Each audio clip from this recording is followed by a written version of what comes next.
ಇದಕ್ಕೆ just fire ಕೊಡಬೇಕಷ್ಟೇ ನೀವು. Lighter ತಗೊಂಡು ಮಹಿಳೆಯರು ಮಕ್ಕಳು ಯಾರು ಬೇಕಾದ್ರೂ ಯೂಸ್ ಮಾಡ್ಬೋದು ಸರ್. ಸೇಫ್ಟಿ ಇದೆ.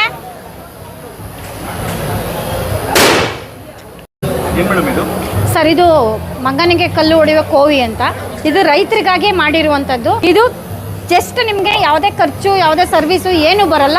ಇದು ರೈತರಿಗೆ ತುಂಬ ಅನುಕೂಲವಾಗಿರುವಂಥದ್ದು. ಇದು ಆಟೋಮೊಬೈಲ್ ಎಲ್ಲ ಥರದ ಪಟಾಕಿ ಅಂಗಡಿಲಿ ಸಿಗುವಂಥದ್ದು. ಇದನ್ನ ಈ ಥರ ಇಟ್ಕೊಂಡು ಇಲ್ಲಿ ಒಳಗಡೆ ಹಾಕ್ಕೊಳ್ಬೇಕು ಸರ್. ಬತ್ತಿ ಆಚೆ ಬರಬೇಕು. ಇದನ್ನ ಇಲ್ಲಿ ಪ್ರೆಸ್ ಮಾಡ್ಕೋಬೇಕು. ಈ ಥರ ಪ್ರೆಸ್ ಮಾಡಿಕೊಂಡು ಇದನ್ನು ನಮ್ಮ ಕೈಲಿ ಎಷ್ಟು ಸಾಧ್ಯ ಅಷ್ಟು ಲಾಕ್ ಮಾಡ್ಕೊಳ್ಬೇಕು ಸರ್. ಇದನ್ನ ಲಾಕ್ ಮಾಡಿಕೊಂಡು ಫ್ರಂಟಿಂದ ಒಂದು 15-20 ಕಾಳು ಗಾತ್ರದ್ದು ಕಲ್ಲುಗಳು ಹಾಕೋಬೋದು. ನಿಮಗೆ ಬೇಕಂದ್ರೆ ಆಪ್ಷನಲ್ ಅದು. ನಮಗೆ ಸೌಂಡೇ ಸಾಕೊಂಡ್ರೆ ಬೇಡ. ಸ್ವಲ್ಪ ಪೆಟ್ಟು ಬೀಳಿ ಅಂದರೆ ಕಲ್ಲುಗಳನ್ನು ಹಾಕೊಳ್ಳುವಂಥದ್ದು. ಇದಕ್ಕೆ ಜಸ್ಟ್ ಫೈರ್ ಕೊಡಬೇಕಷ್ಟೇ ನೀವು.